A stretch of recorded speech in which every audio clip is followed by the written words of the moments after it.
It was a great day. The truth is on a counterattack led by this man, President Trump. It looks like he's speaking from the Rose Garden. It's not. It was at his country club in New Jersey, Bedminster. President Trump announced, a great big counterattack against big tech. Listen.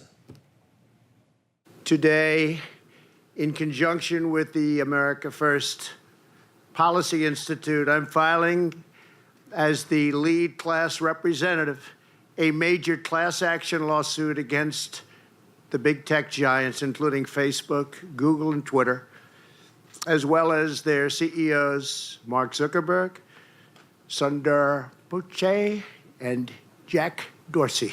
Three real nice guys. We're asking the U.S.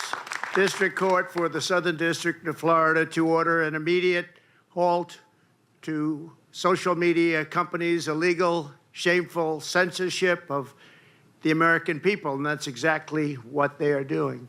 We're demanding an end to the shadow banning, a stop to the silencing, and a stop to the blacklisting, banishing, and canceling that you know so well. Our case will prove this censorship is unlawful, it's unconstitutional, and it's completely un-American. Absolutely. So refreshing to hear this kind of blunt truth-telling. This is leadership. He may not be president anymore, but this is leadership. Going after these guys who think they're in charge of the country, they really do. By the way, did you see the little stunt with the American flag that Zuckerberg pulled off on the lake? Ridiculous. More from the president. Social media has given extraordinary power to a group of big tech giants that are working with government, the mainstream media, and a large segment of a political party to silence and suppress the views of the American people. And they've been very, very successful at that. Not in all cases, but in many cases, totally successful.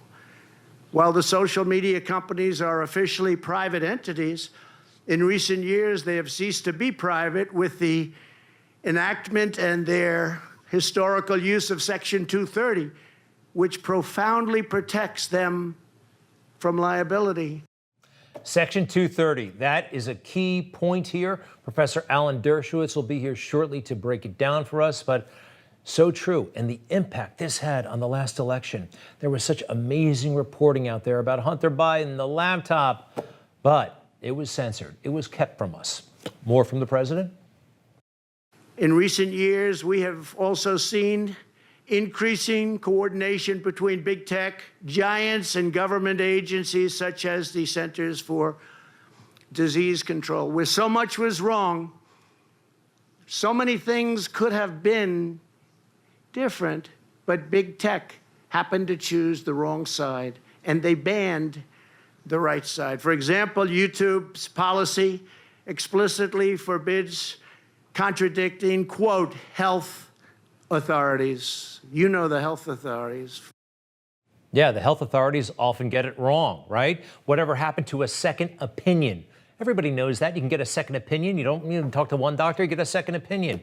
We all needed a second opinion when it came to Dr. Fauci. He was wrong. He was wrong a lot. You remember when he told us not to wear masks, and then he was caught not wearing a mask. Very, very inconsistent. We have a right. You know, it's a science, but sometimes scientists disagree, and it's not up to big tech. I am so impressed with what the president did today. There's a little bit more. The federal government has essentially deputized social media platforms to become the de facto censorship arm of the U.S. government, which is exactly what's happened.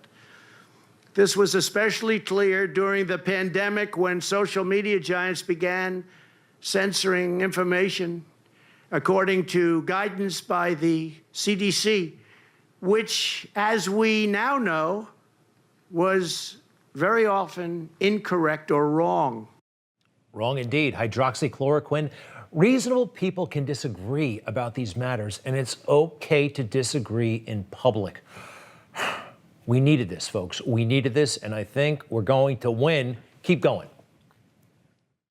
And of course, there is no better evidence that big tech is out of control than the fact that they banned the sitting president of the United States earlier this year, a ban that continues to this day, continues. So we get the word out, but it's not a fair situation. Very, very bad for this country, very bad for the world.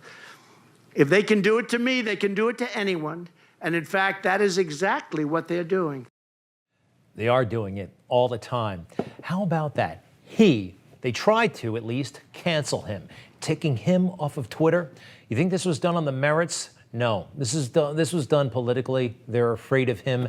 He didn't say anything that warranted this. He didn't say anything that broke the law.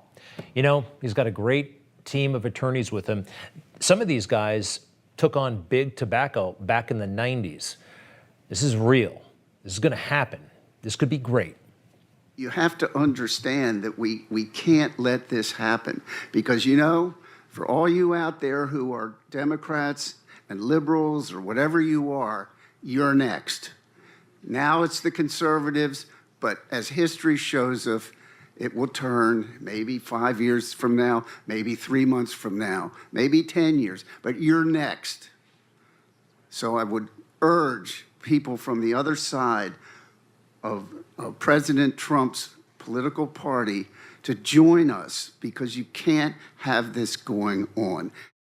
That was John Cole, one of the attorneys who did take on big tobacco back in the 90s. And he is married to Greta Van Susteren, an old friend from my Fox days. All right, folks, stay with us. We're going to show you the Ashley Babbitt moment from today. Very powerful. Also, how does Hunter Biden fit in all of this? Stay with us. You just watched Newsmax TV, America's fastest growing cable news channel, now in more than 70 million homes. You can get Newsmax TV on your cable system or check your cable guide. And if your system doesn't carry Newsmax, call them, tell them you want Newsmax TV because we're real news for real people.